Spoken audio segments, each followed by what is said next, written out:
All right. Hello, everybody. I'm Shane. And I'm Beau. We are Kentucky Fried Critics. We're here for what is now our true inaugural episode. We tried this once before. We had some issues, but this is the first one that everybody gets to enjoy and be a part of. Yeah, this is episode 1 with the good sound quality. The last one didn't have good quality, but we're going to go right into it. Today's beer, for all you people that were playing at home, is Hubbard's Cave. S'more, right? I haven't tried it yet. It smells good. 12% alcohol. I can smell it from across the freaking table. It's good. Yo, that is good. Sweet. Yeah, it is. Taste the things that it says. Oh, yeah, no, there's definitely like marshmallow and chocolate and shit. That's really good. All right, if you haven't guessed, our movie's going to be Sandlot. This is a true classic for me from my childhood. Yeah, this is the kids movie from the 90s. So, again, this is the Sandlot that came out April 1st, 1993. That hits a little home for me. That is my dad's birthday. So I'm fairly sure, with the topic of the movie being childhood in the 60s, that means my dad probably took me to the theater on opening day because it was his birthday and it was a movie about things that he would attach to. Yeah. He grew up in like suburb Indiana, right? And for the two of us, especially because this kind of hits super close to home. For us, it's not necessarily our parents' age that these kids were. It would actually be our parents' older brothers. Yeah, like our uncles and stuff. It specifically would be their age, because like my dad would have been like 4, which would have made our uncle would have been like 9 or 10. Yeah, so getting right around the age for what these kids would have been. Right. So again, this movie just hits way close to home because of that. Right. Let's get into it. All right. Just as soon as the movie opens, like the music starts playing, just the nostalgia that hits. Oh yeah, I know, right? Like the second it starts, I was just like, oh man, I'm in for the ride that I want, that I need, that I'm expecting right now. Yay, I get to be 6 again. Yeah, it just makes you feel like you're the childhood experience. Right. And I had the extra fun of my friend Chuck was with me when I watched the movie and stuff, and he'd never seen it. What? I know, right? I was like, I'm sitting there, I'm like, dude, like, I gotta do this, I gotta take these notes, like, we can't do our usual bullshit where we like talk over whatever we're watching, right? He's like, oh no, that's fine, dude, I've never seen this movie. And I just looked at him like he was an alien, like, what? You're the exact same age as me. Like your parents had a VCR. I know they did. Like, they never once rented this movie for you. He's like, no, not once. I was just like, oh, you poor deprived child. Let's just watch. You're gonna love it. He did. Spoiler. He loved the movie. I mean, of course. You can't not like. So I had the extra fun of having like watching it, getting to see his reaction, seeing it through his eyes. So that was great. That's nice. Show your kids this movie if you haven't. All right, no, we're gonna go right into it. Like, first thing, nice opening shot, small town. Everybody's all going around, and we pan in onto the nice shot of the old U-Haul from like the 60s. I really liked that. And everybody got the kids playing baseball, and you actually see literally everybody, all of our kids in the shot at one point or another, all running, doing something. You see like Benny running home across the street. So you get kind of an idea of like, oh, they all live in kind of the same little spot. True neighborhood group. And Smalls and his family, they're the new ones. They're just moving in, and you immediately get the feeling that poor little Smalls is just a big nerd. Right. Yeah, you can tell that it's not one of the cases of he's just worried because he's the new kid. He's worried because he's the new kid who already didn't fit in somewhere else. Yeah. And if he was already on one bad foot, now he's not going to have no legs to stand on. It's even worse. Yeah. And I just have to say, I hate the narrator. The narrator's the worst thing in this movie, and I know it's the director. He's a good director. I'll give him that. Not a good voice actor. It was okay. Yeah, it wasn't the best. I'll say this is definitely one of the first movies I ever watched that had a full feature-length narration going on. You know, that constantly goes back to it, not just in the beginning and once at the end. It definitely didn't need it. The movie flows at a good enough pace. You don't really need most of the narration. There are a couple of jumps when they go from random memory to another one that definitely has no story connection to the two. Yeah.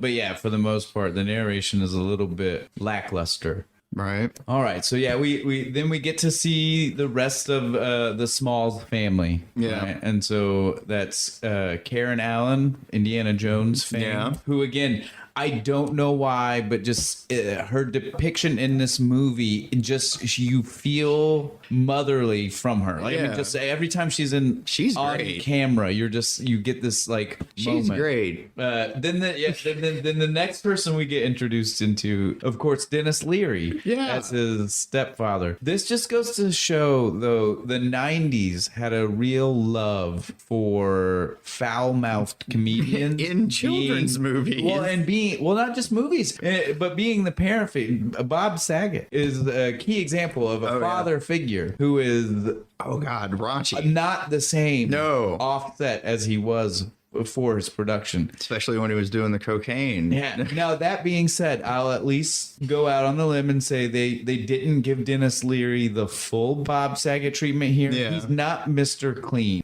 Even in the beginning, I mean, he's not like he's asshole. not quite that bad. He is. I mean, again, you can understand why the kid feels like that's what his stepdad thinks, right? Like you can tell. Oh, did you catch the line mess up there? He's just trying to give him some tough love most of the time. Right, when they have that first, he's setting up his baseball memorabilia in his little den thing, and Smalls walks in. They messed up the line because the narrator right before that scene is like, they were still like learning to get along and all this other shit. He walks in and goes, "Dad, I mean Bill." And I'm like, wait, shouldn't that have been the other goddamn way around? Shouldn't it have been Bill? I mean Dad.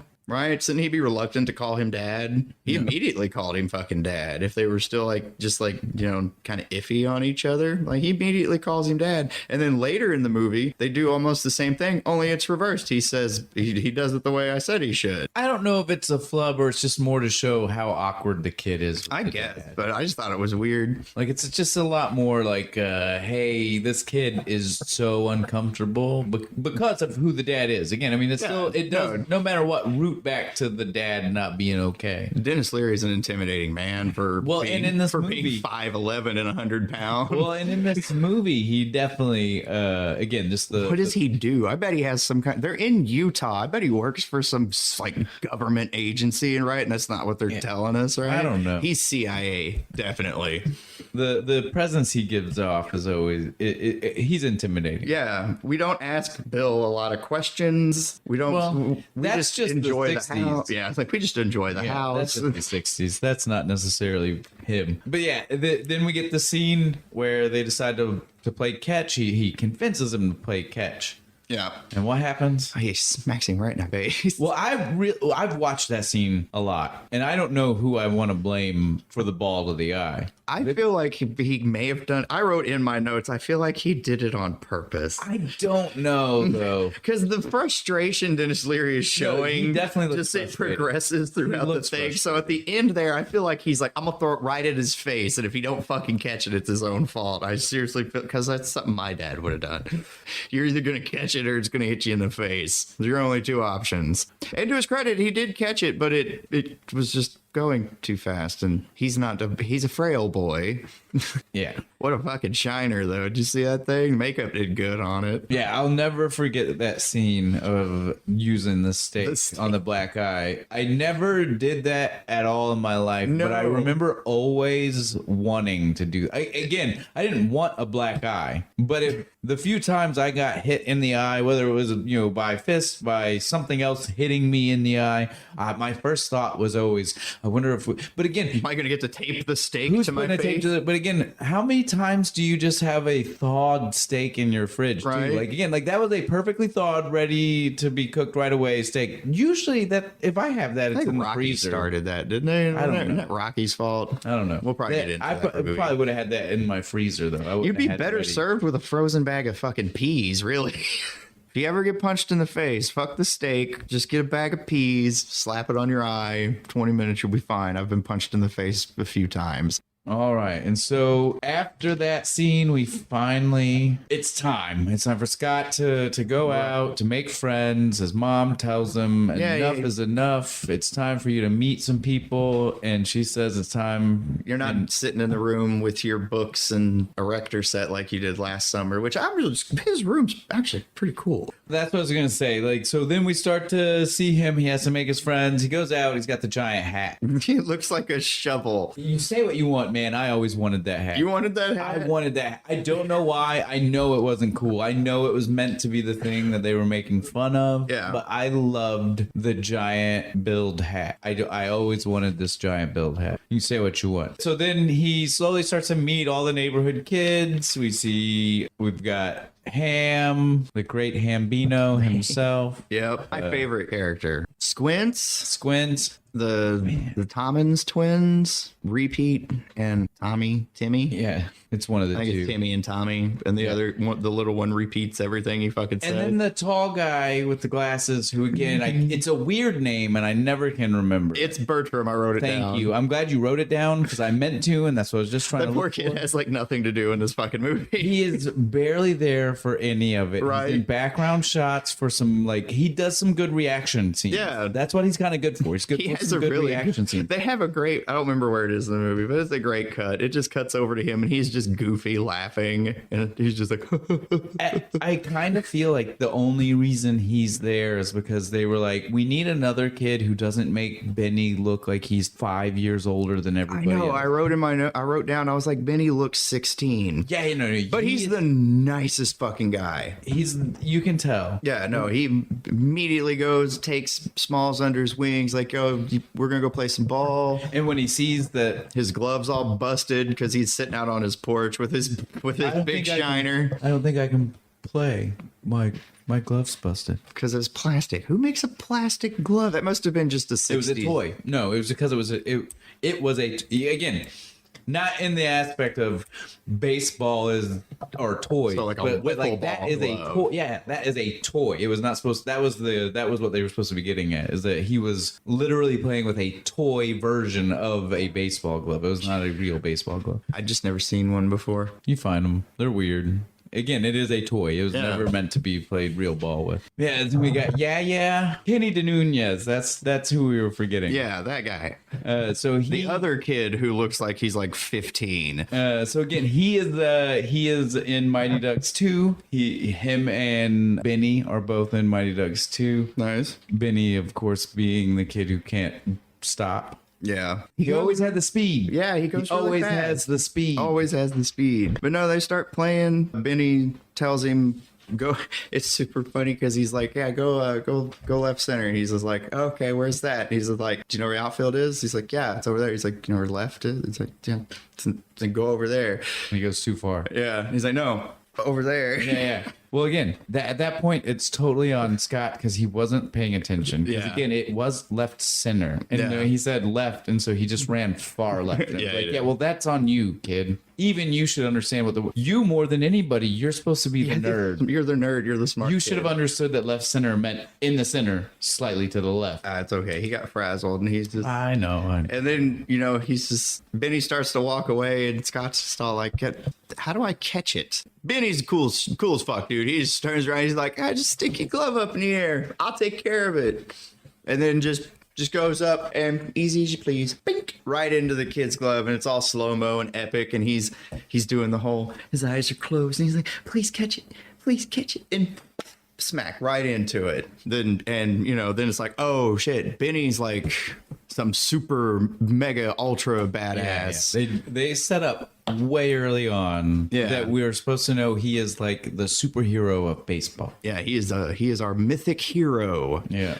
So in that scene, right, we still get a moment where the ball gets close to the fence, right? The very first time we hear the beast is in that moment. Because how crazy is it that we don't even acknowledge it? Literally, right. if you haven't seen the movie, you might not even pay attention to the moment where they're like, because it rolls and Smalls goes and gets it. Yeah. And there's like it gets all, and then there's like a little zooms in for a brief second, and then you hear the growl, and he grabs the ball and runs back real quick, like what the fuck was was that? So that's our only like clue that there's something up, Something going on. at that point. But yeah, he catches the ball and everybody's like, yay. I don't know. Does it cut to them going home immediately after that, or is there Shortly more after that. Yeah. They This walk is where back. Benny tells him to burn his hat. Yes, burn that hat. Right. Get you some jeans, a t-shirt, burn that hat. He's equipping our young hero for his journey. You can get a nice proper hat for you so you don't look like you're I don't know what that bill is. It's like a foot long, dude. Again, you can say what you want. I loved it. If I ever still bro, want if I one. ever find it, I will get it for Still you. want one. I will totally buy you one if I find one. So before we go any further, into the movie, I just want to stop right now and make the point that it is crazy just how much the 90s wanted us to believe that baseball was still like the American pastime. Like all kinds of movies were still pushing this. And I don't know about you, I didn't play Little League. I did. Did you? Yeah, because of this movie, I was like, I want to play T-ball now. Crazy. And But then did you play T-ball or Little League? all of it. I played T-ball, minor league, played all the way up into Little League, all the way through like 8th grade. And buddy, I was so I could hit the ball.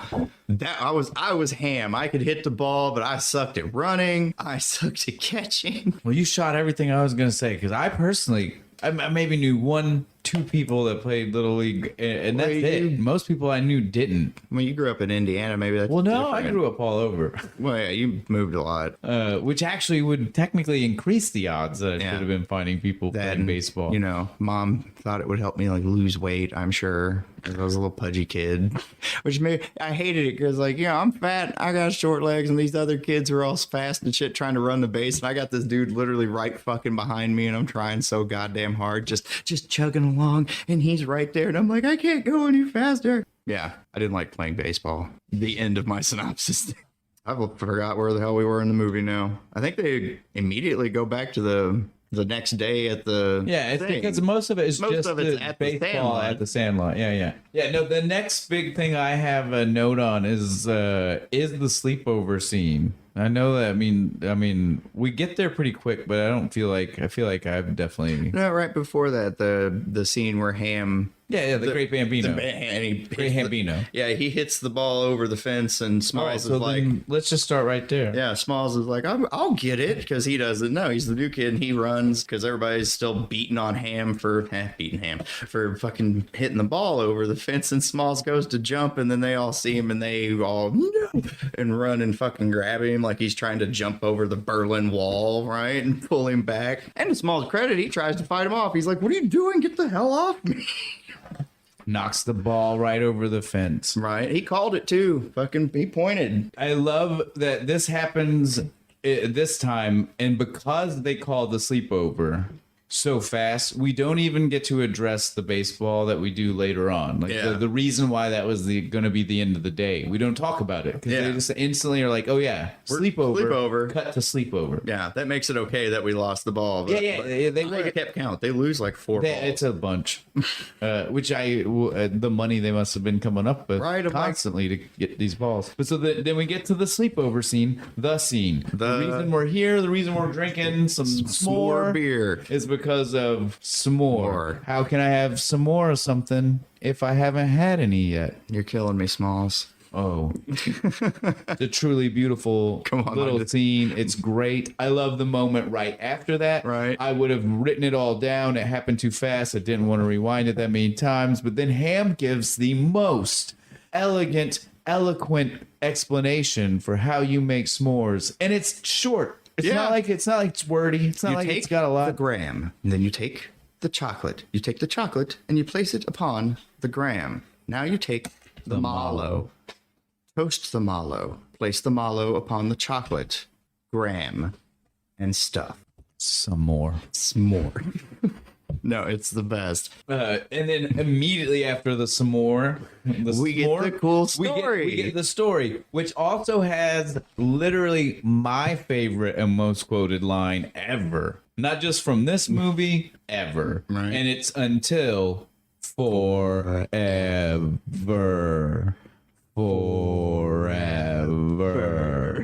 You have to make the lip movements Yep, when you're saying it, or you're not doing it correctly. People will not know you are trying to reference this You gotta movie. pop the lower lip off your teeth. I apologize for all audio people listening if there's this some is people who were really into poppy, because we had to make the point of forever. Right. Yeah, then that's It is a legitimately creepy story. The story used to creep me out when I was a kid. So yeah, this is the moment where we get to find out about Mr. Myrtle. It's the first time we get to hear the name of the man who owns the dog. We still don't find out the name of the dog. They still just refer to it as the Beast. But we do find out that Mr. Myrtle is the man who owns the dog. Right now, I want to go ahead and say this. Anybody who hasn't seen the movie, I apologize, spoilers. But we see in this flashback that Mr. Myrtle is a white man. Yeah, a big fat white dude. It is clearly not James Earl Jones or anyone who could have in any way have been James Earl Jones. Maybe they only had him for like a day. So my theory here is that they're just trying to let us know how unreliable of a narrator that Squints or Squints' grandpa is. Yeah, or even Smalls. Yeah. Because technically right now we are listening to Smalls tell us this story of Squints telling him a story that Squints' grandpa had told Squints when he was a child. That happened in the 1920s? Oh yeah, well, way before, like when the robber had the bag had a little money sign on it. Cracked me up.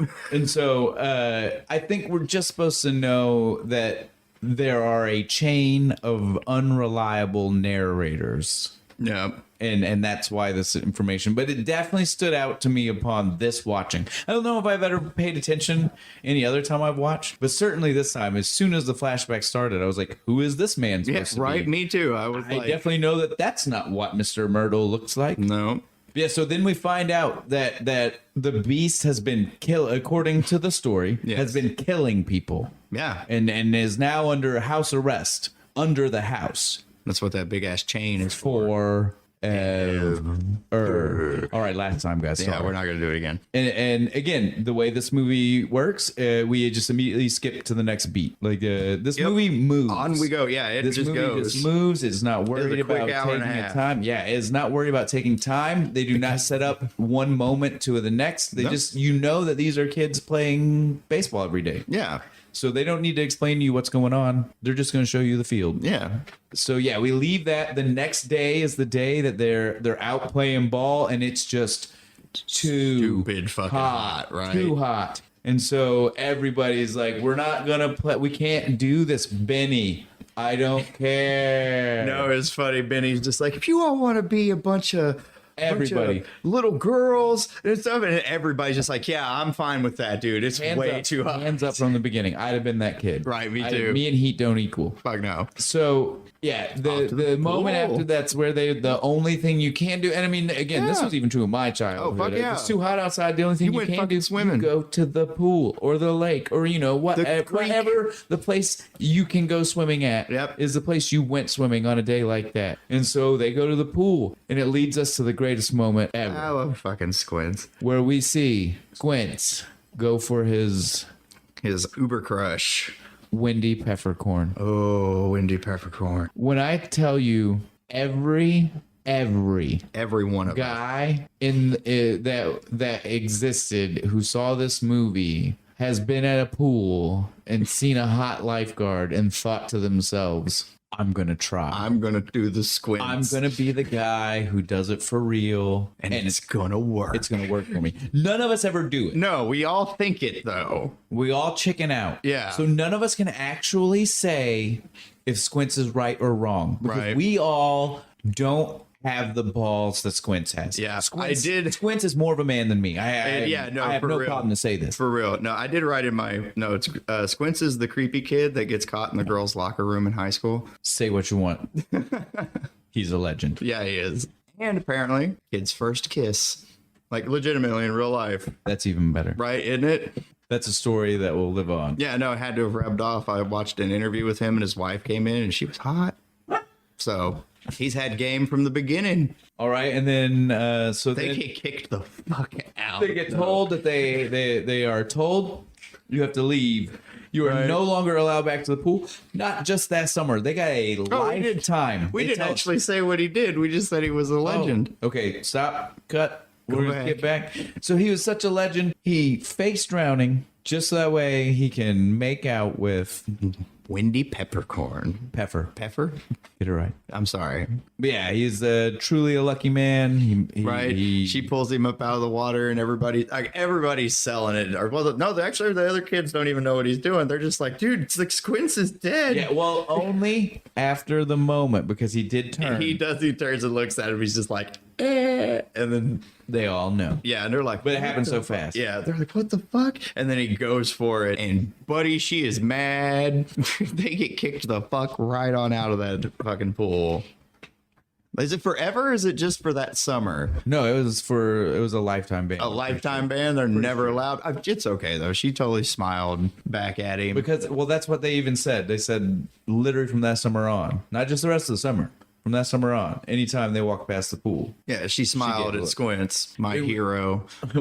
we cut immediately from the pool scene to the night game scene. Yes, Benny dude. runs to everybody's house. It's what we can only assume is the 4th of July. Right. Or this town just has lots of fireworks shows. I don't know. I assume But it's 4th because of they're, July. yeah, I assume it's the 4th of July. And massive fireworks. Now, that being said, this scene, the way Benny looked in the nighttime light that they set up made, again, it's when the mustache Yeah, you could stood out, and you're like, how much older is this kid than This everybody? kid's like fucking 18. Don't Like, lie it's to the me. one, it's not the only scene, but it's definitely one of the scenes Yeah. that it stood out so much that it was hard to ignore. Yeah, the shadow from all the shit poofed and blasted didn't help him with the little hint of stash the poor man had. But great shots. I love the low angles in it, so you can see the fireworks going off and stuff. And then eventually they all just kind of stopped playing baseball and started just watching the fucking fireworks go. So that was great. And then we cut again. This movie just goes from that. We just cut right back to we're playing fucking baseball.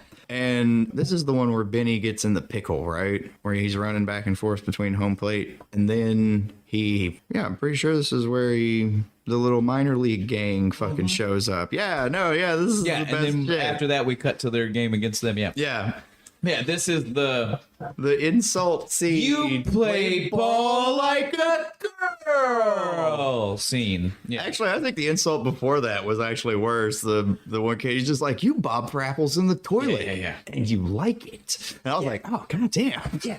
But again, man. Yeah, you can't saw in the 90s, that was the worst fucking insult ever. Like now it's Well, like it's not even, again, in the 60s. oh yeah, the 60s even. That was even worse. It's pretty bad in the 90s and the 60s and fighting words. Yeah. The 90s were like, I'm not a girl. So they have their squabble with the minor with the little league. yeah, the little league team, kid. like they actually, because they have like uniforms Yeah. and jackets Yeah. and bikes. So they Pompous kid. they roll up like they're hardcore on their little bikes and shit. Yeah. To again, what are the low income family kids? And it's Yeah. like, well, geez, just like nobody even wants you there. Just go away. This Like, is like we're on our shitty fucking they're on their field we own built turf. ourselves. yeah, right? like, let them play. Let them have fun. Yeah. So then we get their game. They annihilate them. Like, we know they will. Hams behind home plate the whole time. Oh chirping. yeah, just like, is giving, that your sister out giving there it in the out. outfield, naked? You think she'd go out with me? Yeah.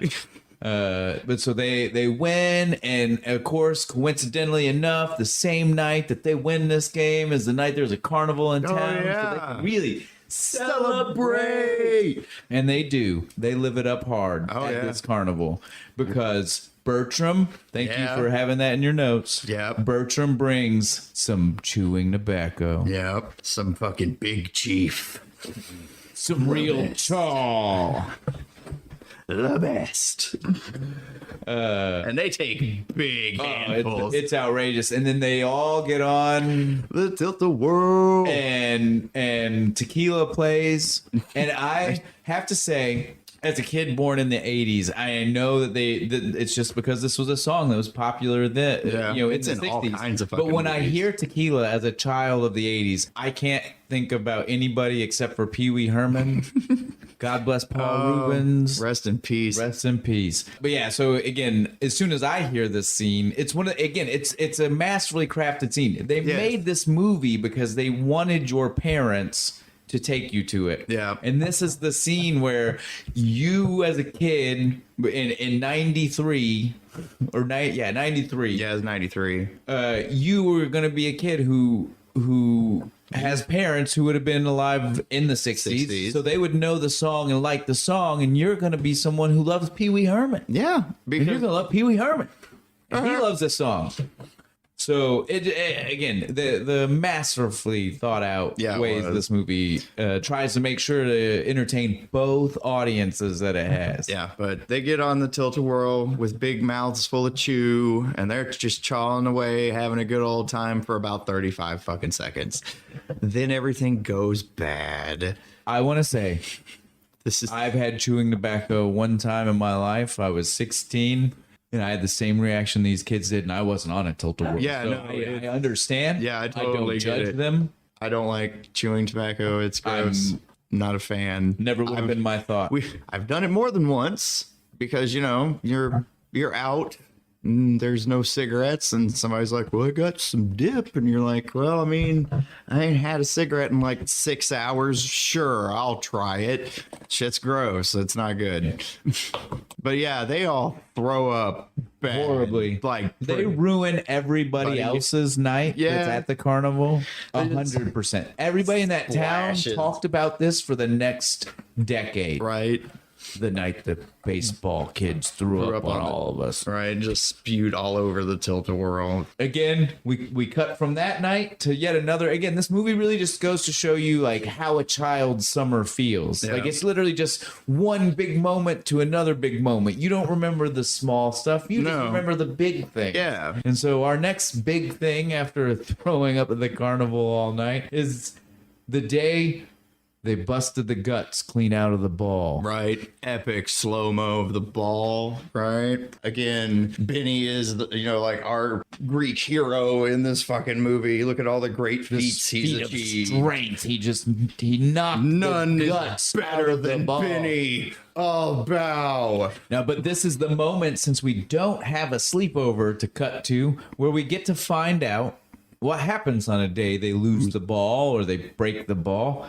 They have to come up with the money, and Benny informs everybody it's 98 cents. Where are we going to get 98 cents for a ball? No, I don't know about you, but when I first heard that, I was like, 98 cents. That seems pricey for 1960. No, dude. Again, stop thinking 1990 math or 2009 Yeah, math. that's We're true. talking 1960s math. Yeah, that's a lot of fucking money. Seems like a lot of money for a baseball. Well, yeah, they're like $15 now. So. No, okay, but wait. There's more. I looked this up. In 1962, depending on where you're at, an average baseball could have been 25 cents. Now, we all know that probably means it was 25 cents in a major metropolitan city. They are not in a major metropolitan city. No, they're in like Utah somewhere. So 98 cents, probably not far off. But then to top it off, I looked up the conversion rate on inflation. 98 cents in the 60s, $10 today, and it is $10 for a baseball today. What? So the baseball costs exactly the same amount of money, proportionally speaking. That it did in 1962. That's interesting. I know, I didn't expect that. No, I got My deep dive, I was convinced I was going to be like, this movie was so wrong. No, and I was. spot fucking on. I was. Well, it's okay to be proven wrong every once in a while. Yeah, I mean, it's how we fucking learn. Yeah, so that is how much a baseball costs, and that is what they realized that they probably weren't going to be able to come up with the kind of money that they would need for that. And so that leads us to the major driving point of the whole movie, the whole reason that the movie goes off the rails. Yeah. Because again, the beginning, all of the beginning so far we've been seeing just literally Just a kid's great fun fucking summer, right? You're just watching it wondering like, well, what's driving the plot? Where are we going? We're just watching these kids have fun. None of it mattered till right now, and right now is when the real story of the movie starts. Mm-hmm. About 45 minutes in. At this point in time, they have no ball. They're convinced they can't get the money to get a ball. because they're like, what are we going to do about it? Like, we've already lost like 3 balls up to this point. Yes. We're strapped, dude. We got no money, no backups. What are we going to do? Smalls. Scott says, I got an idea. I got a ball. Let me go get it, guys. They're like, well, go fucking get it. He's a fucking idiot. So he runs inside. He grabs the ball that he thinks belongs to baby Ruth, Some woman. and takes it outside. And everybody's just like, sweet, Smalls brought a new ball. Let's play. No one bothered to look at Nobody looks at it. Nobody, not one person. And so we're playing. And it's Smalls. Of course. Oh, no, I know. Of course. Smalls goes up to bat. Right. He finally gets his moment. Right. Most of these kids haven't even had a moment like this that we know of. It's been Ham and Benny are the only people who have ever hit home runs in the Sandlot. Yep. That we know To of. our knowledge, right? Right? Scott. Yep. Knocks one out of the park, and you can see it. He's so ecstatic. He's so happy. And then instantly, as soon as the smile hits his face, it dawns on him what that ball was. He goes around first, and then it hits him, and everybody else is still fucking just cheering. Yo, dude! Way to go. And he just walks straight past second into the outfield to the fence. You got to go around second. And he just stares. That way. Just continues to stare. Everybody thinks that maybe he's gone catatonic. Like, I mean, one of them even says, it's like, it's okay. I mean, it's a big deal hitting your first homer. There's Squints or somebody. And so then finally, that's when Smalls turns around, tells everybody, we gotta get that ball. We got to get that ball back. And they're all like, why? And he's just like, it's my stepdad's. It belonged to some woman. What do you mean, some woman? I don't know. Her name is Baby Ruth. Babe Ruth. Babe Ruth. They all flip the fuck out, and he's like, "You guys keep saying that. Who is Babe Ruth?"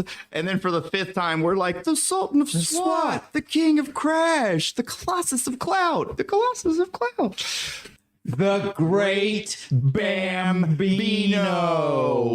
That's the same guy. Oh, man. Yeah, so he's a dead man. Skinned and flayed, boiled, sell his fat for soap, right? If you can't tell, that scene had a lasting impact on us. Right. That was probably way too loud for everybody, too. It's okay. No, if you had headphones on, we're sorry. I apologize. I'm not sure if I am, but we'll go with it. I did it for him. It's fine. All right, but so at this point we get to, like I said, this is the true. This is where we actually get a real story going on. There is something that they have to overcome. There is a problem. There is something that actually drives the plot forward now, not just one adventure after adventure after adventure on the baseball field. Now it is. We all have to figure out how we can get this goddamn ball and back. so it does. It starts simple. It starts simple. I love Benny, though. He's immediate. He's just like, we start drinking sodas and gathering cans. We got to get money. No. Buy the new ball. So again, so they can buy some time. That's what I say. Start simple. The plan is get a new ball. Benny's great, right? Because everybody else is like freaking out, and Benny's like, let's. But my problem with this is they buy a ball. They write Babe Ruth on it. They do write it correctly. Thank God they didn't give it to Smalls because he probably would have wrote baby. But they write it correctly. My problem is they put the pristine ball. They didn't try to dirty it up. None of them kids would have been like, that was a game ball? Yeah, it was. We should roll it in the dirt. Spit and right? Like, dirt. That's my problem. Because again, these are kids that are in the Sandlot all summer, every summer. You're telling me none of them...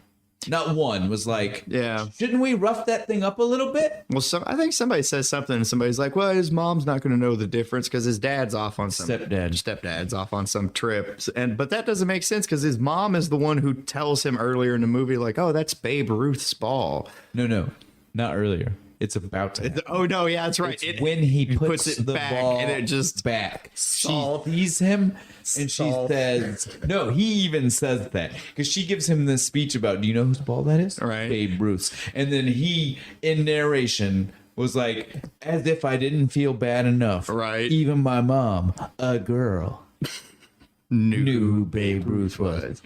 But yeah, so then we go from there to each person's thought on how we can get the ball back. Now we don't literally get to see everybody, but we do. You get to see a bunch, and you can definitely see if they don't tell you whose idea it was. You can kind of figure it out. The first one, they don't directly tell us whose idea it was to make a giant pole with a pot on it. I can promise you that was ham. Yeah. There's not a single doubt in my head. I know Nice he's and the one that was simple. directing the poll, and but simple beyond that, and just it efficient. seems like the kind of thing. Just like him. Yes, Simple that and he was going to efficient. be like, guys, there's no way this won't work. It's all metal. Yeah. It's a metal pole. It's a metal pot. We're good. Good. Did not work out. I do not see how they didn't get their hands fucking sliced. Yeah. When it got ripped out of their hands. It was bad. Well, at first I was watching and I was like, is that just the erector set? No, it's definitely like a signpost. They just went and ripped a stop sign out of the fucking ground. It's crazy. So that one doesn't work.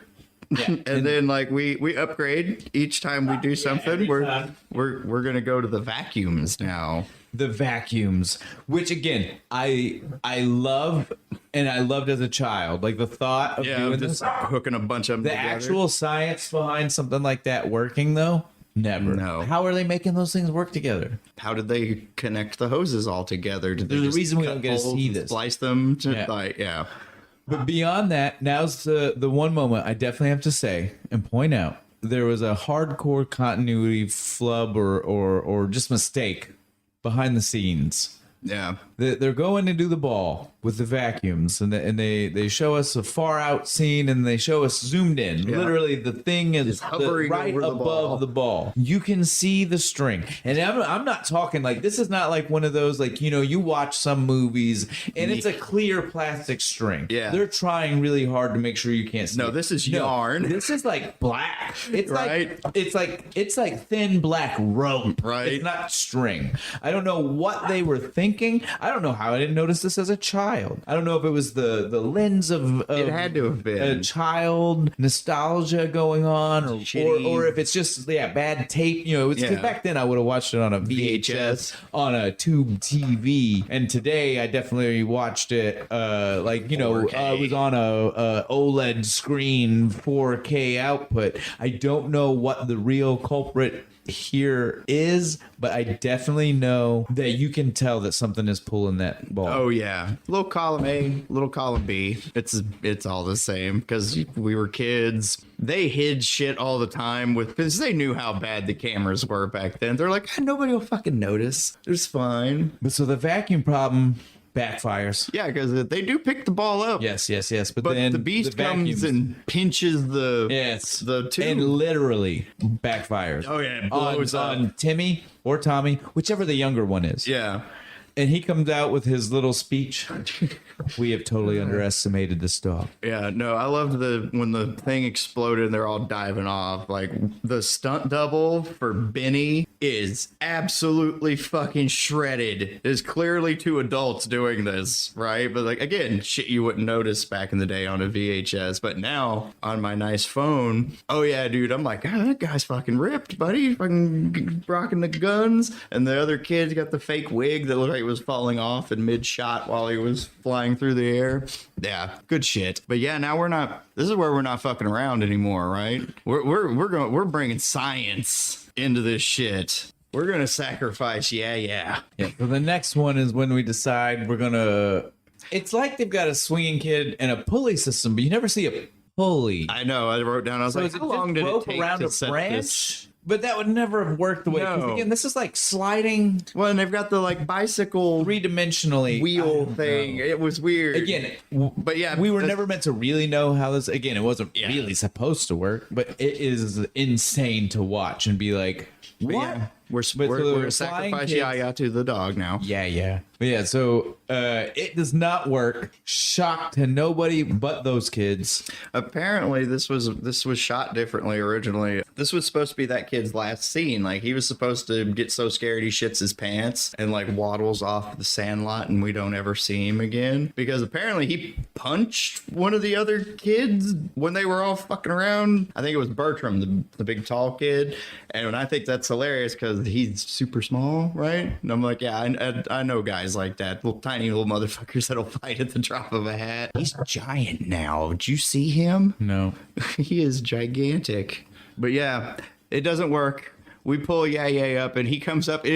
Why he comes up like Bugs Bunny? He comes up going. Yeah. Well, because he saw the mouth of the beast. It was real close, dude. It was right up there, and it was all It's like gross. looking death in the eyes. Yeah. He was never the same. It's the deadlights from it. You know what I'm saying? Yeah, but they pull him up, and he does that weird thing, and I'm just like, what the fuck is he doing? Then we go from that into full-blown Scott Smalls, erector set champion of the world. Right, this was so fucking cool. This is a scene that literally, because they knew they were bringing, again, they were bringing parents who were born and were children in the 60s to see this movie with their kids today. And they were like, oh, let me hit you with the erector set. Did you remember about the erector set? Because I promise you right now, this movie helped sell so many erector sets. Didn't you have one? I had a Harley Davidson erector set that my dad 100% bought probably after we watched this movie. Yeah, I got because one he too. was like, I had an erector set. This is cool. Yeah, I got one too. I could never build anything. Yeah, I never could build anything. I always looked at the box this thing came in, and I was like, man, I could be building things to launch baseballs away from dogs, but I don't even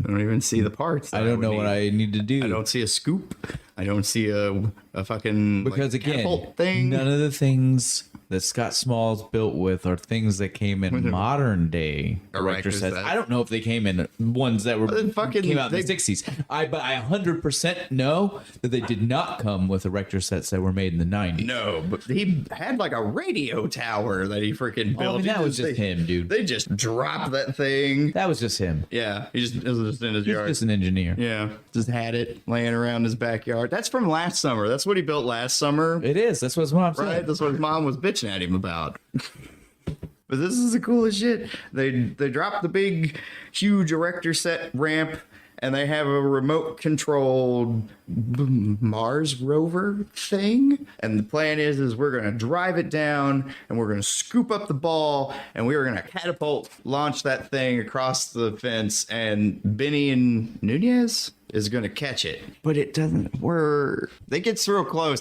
I love Squints during this. Close. I love Squints. He's got like the periscope thing, and he's each part of the plan, each plan got a little bit closer than the plan closer. Before. They got so close, and Squints is guiding it with his little periscope, and he's all like, deploy catapult, and it drops, and then it spreads open and just kind of scoops it up. And then right when they launch it and it's coming over the fence, Beast comes up and he fucking eats it. So he had to have like thrown it up later because it's just like laying in the thing. Well, I mean, because he didn't really eat it. He just swallowed it. It's the puppet that they used. Yeah. They couldn't make it look like he just caught it because the thing was giant. It was fucking gigantic. But yeah, so then they were like, I don't know what we're going to do. And so then we cut to Benny at home. Sleeping. Trying to figure out how he can help save the day. And Benny get rid of that 5 o'clock shadow. It's bad in this scene. It's so bad. And so then Benny wakes up in the middle of the night, or he thinks he wakes up. We still don't really know what is going on. I don't know if this is supposed to be Benny talking to a dead man, if this is supposed to be a dream Benny had about talking to a dead man. I don't know what happens. It's not clear. We see Benny speak to Babe Ruth. And I got to say, that man is one of the most convincing Babe Ruths I've ever seen in my life. Yeah, he's way better than the Babe Ruth in the Babe Ruth movie from like the 50s or something. Yeah, he's in. That guy is also Art LaFleur. He's a Man of the House, right? With Chevy Chase and Jonathan Taylor Thomas. Isn't he in that movie? If you build it, they will come. Oh, is he Babe Ruth in that movie too? I don't know if he's Babe Ruth, but he's definitely one of the ball players. I like in that A Field movie. of Dreams. It's a good movie. We're gonna have to do that movie. And so I just loved it because I was like, it fits. This man is a ball player. No, he was, and people know he's a ball player. All kinds of shit in the 90s. But so we get to have this big scene with Benny and inspiring mentor speech. Great. We hear all kinds of great talk from the Babe to Benny. He's telling Benny, if someone's going to do it, it has to be you. Yeah. You're the one. You know that you're talented. You know that you're the one that's got the skills. You know, I mean, everyone else has tried. The speech is literally like, the speech he's getting from Babe Ruth is literally like, you are the chosen one. Like, it's not even like it's not any like veiled anything. It's literally like, Benny, it has to be you. I wrote in my notes, I was like, our real hero is revealed. It's true though. It That's is. exactly that's exactly how the scene feels. There is no like, there's no kind of veil. They're not trying to hide it. They're literally like, there is almost you would expect word for word Babe Ruth to be like, "You're the one, man. Yep. You do it."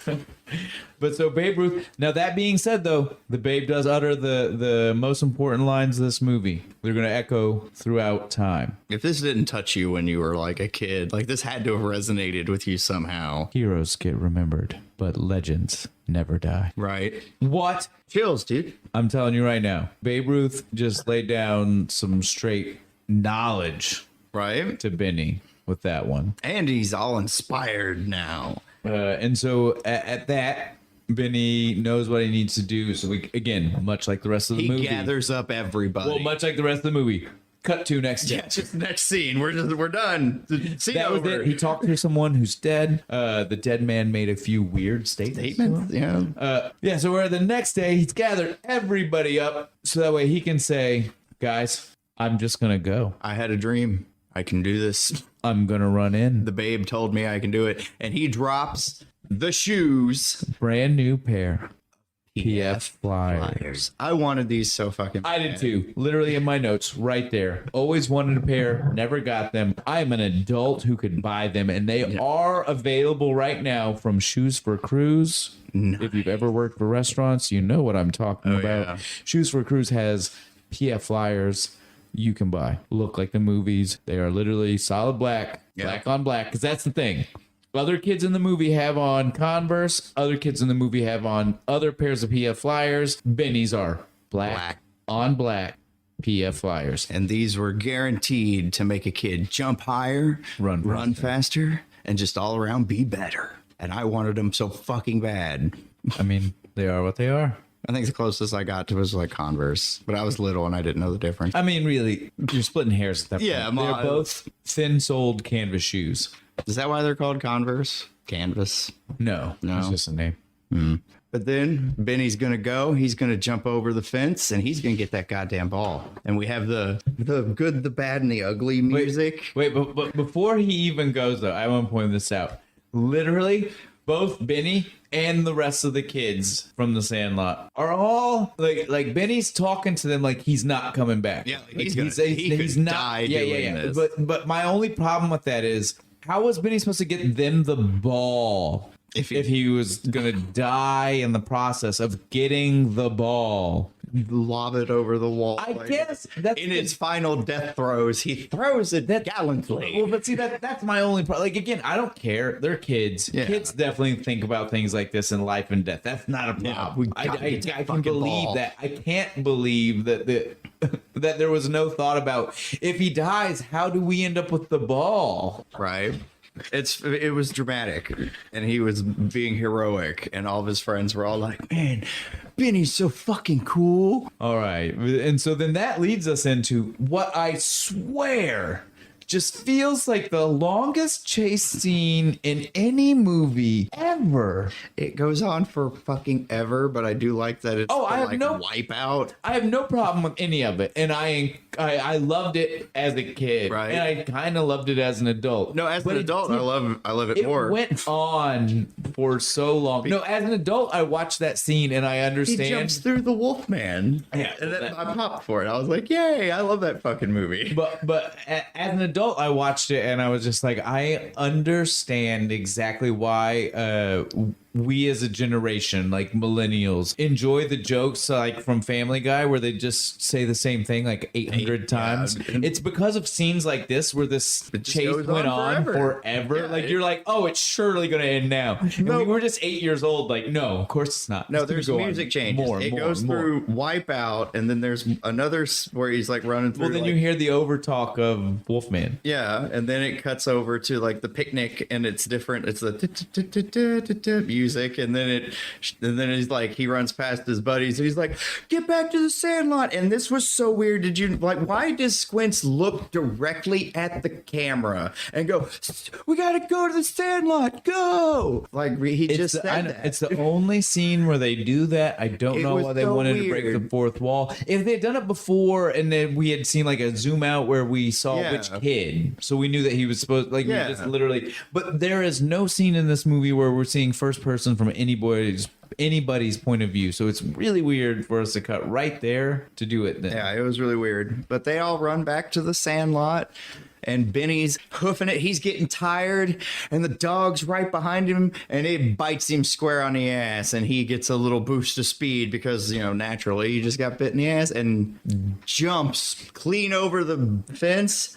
Gets on the other side. Dog jumps right over it. And big, nice shot of dog balls on the other side, which I thought was really funny. But then he's trapped, right? Benny's trapped on the other side with the dog. But the fence falls over and big boom.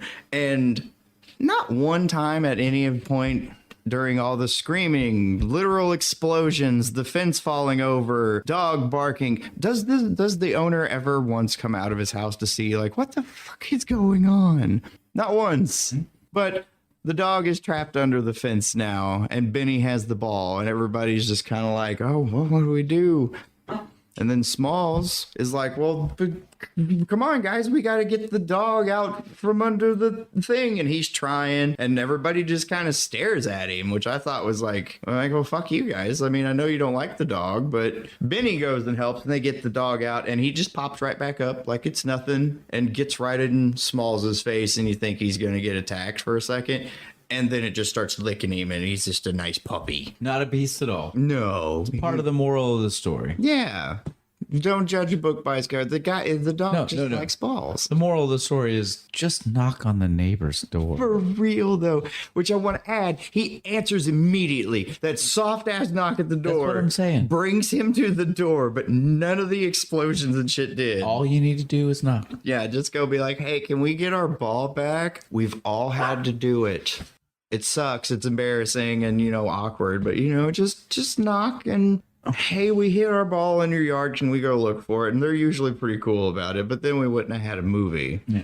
But when they knock on the door, who is it? The one, the only James Earl Jones, as we have mentioned before, comes to the door. And again, as soon as you hear his voice, even as a kid, I don't care if you had never seen Star Wars or knew what it was. When that man speaks, it just captures you. Right. It's so... You feel it's locked deep. in, intimidated, and somehow cared for all at the same time. Right. It's a warm, nougaty voice. And so, I don't know how else to describe it. He takes the kids inside, not all of them. No, it was originally just our all friends. of them. Just the important ones. It's way easier to shoot that way. That's why. Well, again, it's a small room inside. Yeah. It would have been weird for like 12 kids. Yeah. Or excuse me, 9. I'm sorry. But he has the coolest baseball shit memorabilia everywhere.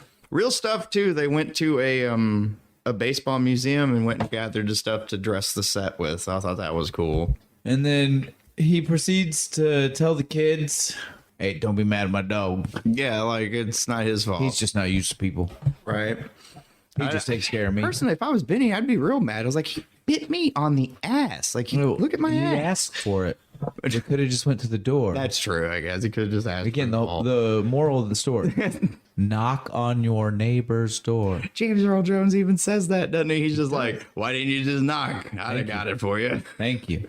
So like I said, the only people at fault here are the kids. Well, they're kids. It's fine. But so James Earl Jones, he's like, so what's so important about this ball? Because as we find out right now, even the flashback, because of our poor narrators telling the stories, don't let us know this man is blind. We just now realize he can't. Well, he can see. He can't see. You know what I'm saying? Like, he's partially blind. He's definitely not fully blind. He's walking around in that house. He ain't got no cane. So obviously he's blind enough, right? And so he says, "Well, I don't understand what's so important about that ball." It was signed by Babe Ruth, and he just says the and best so he line. He's just like, "Oh, you're not just in trouble. You're dead where you stand." Yeah. It's like, I'm pretty fucked. George signed that ball. George? You knew him? Yeah, he apparently played for the Yankees back in the same time. So that's when we find out that he's got a replacement ball for the kids. It's not just a replacement; it's better in every way. It's worth way more than that one ball. That It's ball, signed by everybody on the team, not just Babe Ruth. the entire murder row, all of them, the fucking It's a truly amazing Lou piece of Gehrig, memorabilia.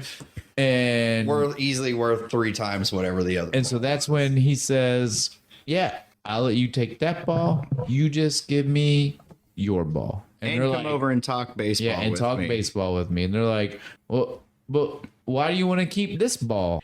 And he was just like, "It's a true one of a kind. Mr. Myrtle is a man that understands what it truly means Yeah, to be special." yeah, because Babe Ruth signed lots of balls. yeah, he did. So a baseball signed by Babe Ruth, not special. A baseball signed by the entire team, not special. They probably did that a lot. Yeah, a few promotional times, sure. things. Yeah, A baseball signed by Babe Ruth that his dog ate up, and these kids came and had an this adventure wild-ass for to adventure. try to get. That's a one of a kind. Yeah, it is. That ball is important. Because- that ball has a story. That ball has a life. And it's what matters. You know, he fucking would tell people about that later, because the kids all eventually in the dialogue, it's like he says, "Oh, they all move away and go and do stuff," and Benny was like the last one, but. No, Benny might have been the last person he mentioned. The last person to move away from the neighborhood was Scott Smalls, even though he was the last kid to move into the neighborhood as well. Nah.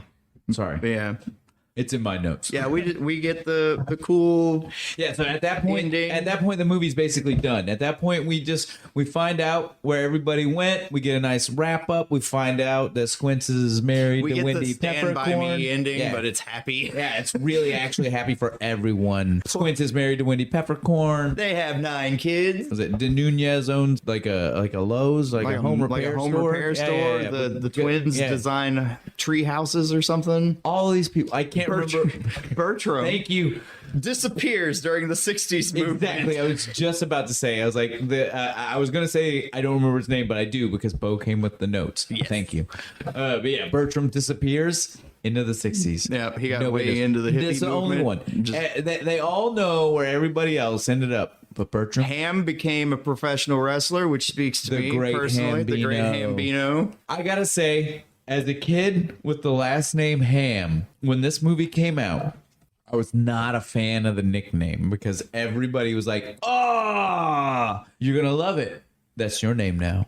All right, Ham. Great Hambino. But yeah, so all of the kids end up My somewhere name's great. Bo. I got Bozo the Clown all the fucking That's time. not so bad. When you hate clowns, though. But so all these kids, we find out not only that they all played baseball as long as they lived in the neighborhood, Yeah. that they all stayed in touch even as they left. They Yeah. all stayed in touch. That's crazy. Like, think about that. I've got friends from 5 years ago I don't speak to, and we live in an era of multimedia, everything. You can contact people 8,000 different ways.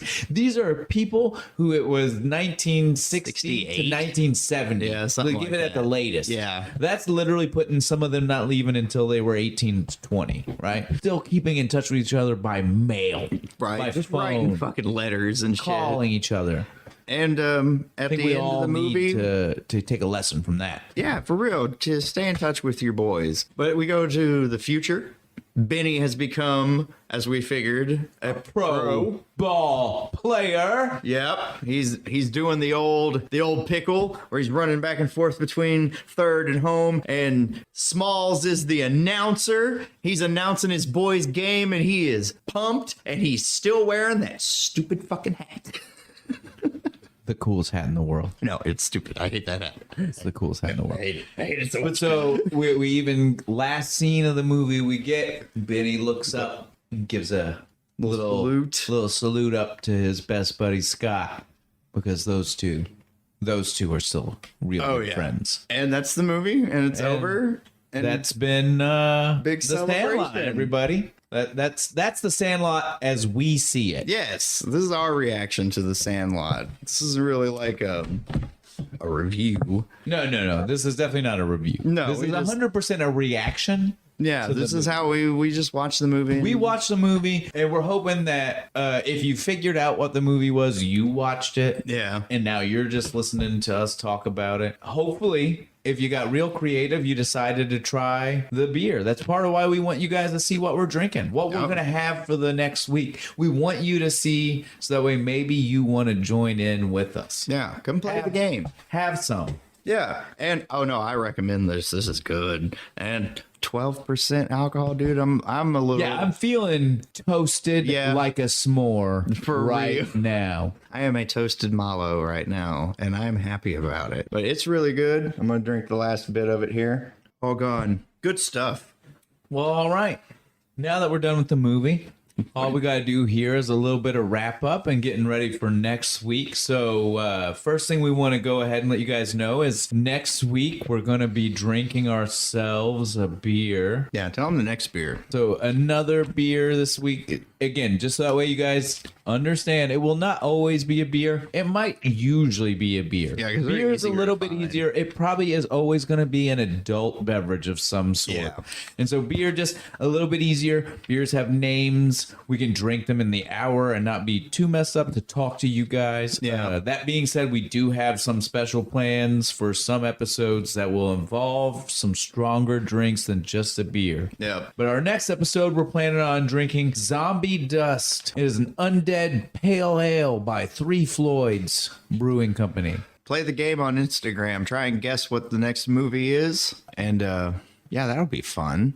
So again, if you need to know where to find us, our social media is going to be at Instagram. We are at Kentucky Fried Critics. If you want to try to watch this on YouTube, currently it's still just audio only. We don't do video. We do plan on trying to do that sometime in the future, but that is going to be the channel name, Kentucky Fried Critics, at KF Critics, if you're going to do it by the @ sign. Yeah. Or you can search us on Spotify, all of your friendly neighborhood podcasts. Yeah, at this point, I'm segments. pretty sure we're on everything, aren't most we? of them. If not all of them, we are certainly at most of them. And you can always just find us at our website, Yeah. which is going to be shows.acast.com/Kentucky fried critics. Nice. I like how you slowed it down right there. That was good. I just wanted to make sure people really nice knew and how clear to find and us. concise so everybody can follow along and know what we're doing. And yeah, this has been a lot of fun. I had a blast. I Yeah. hope everyone else had fun with us. Please, Yeah, like, subscribe, share, whatever it is you need to do. Let us know if you want to. stand on a mountaintop and yell it if you want to, just as long as people hear about it. Let us know what you think. Yeah. Leave us a comment. If you have any ideas for the show or you have Suggestions, movie anything like stuff, that, movies, feel games. free to email us, because obviously we don't want you to tell us movies or show ideas in the comments, because other people will see them and it makes us Yeah. less likely to choose them. So feel free to email us. That is also going to be KentuckyFriedCritics@gmail.com. Also beers, if you have good beer ideas. We can always try to figure out the movie to go with the beer. You Yeah. just let us know an idea, movie, beer, TV show, subject, whatever you'd like. Yep. Let us know. Give us some feedback. We'd love to hear from you. All right, guys. I think that's it. All right. We're out. Later. We did it.